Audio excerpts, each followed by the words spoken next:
Thailand dikabarkan mulai memobilisasi sejumlah howitzer Nexter LG-1 Mk3 kaliber 105 mm buatan Prancis menuju garis depan. Informasi ini mencuat setelah rekaman video iring-iringan kendaraan pengangkut artileri tersebut ramai beredar di platform media sosial X pada Sabtu 26 Juli 2025. Dalam rekaman berdurasi singkat itu, terlihat beberapa unit howitzer ditarik oleh truk militer diduga menuju daerah operasi. Namun hingga kini, kebenaran video tersebut belum dapat dipastikan. Pihak militer Thailand maupun pemerintah setempat belum memberikan keterangan resmi mengenai laporan ini. Nexter LG-1 Mk3 dikenal sebagai salah satu howitzer ringan dengan daya tembak jarak menengah yang dapat digunakan untuk mendukung operasi tempur di medan sulit. Spekulasi pun muncul mengenai kemungkinan peningkatan kesiapsiagaan militer Thailand di tengah memanasnya situasi kawasan.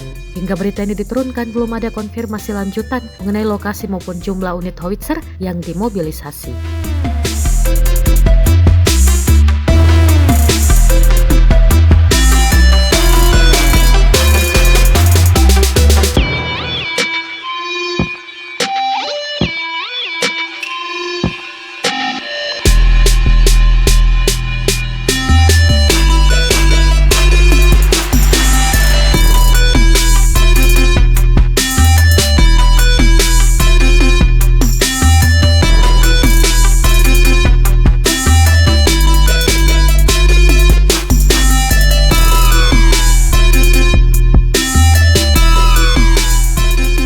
Download Tribun X sekarang, menghadirkan lokal menjadi Indonesia.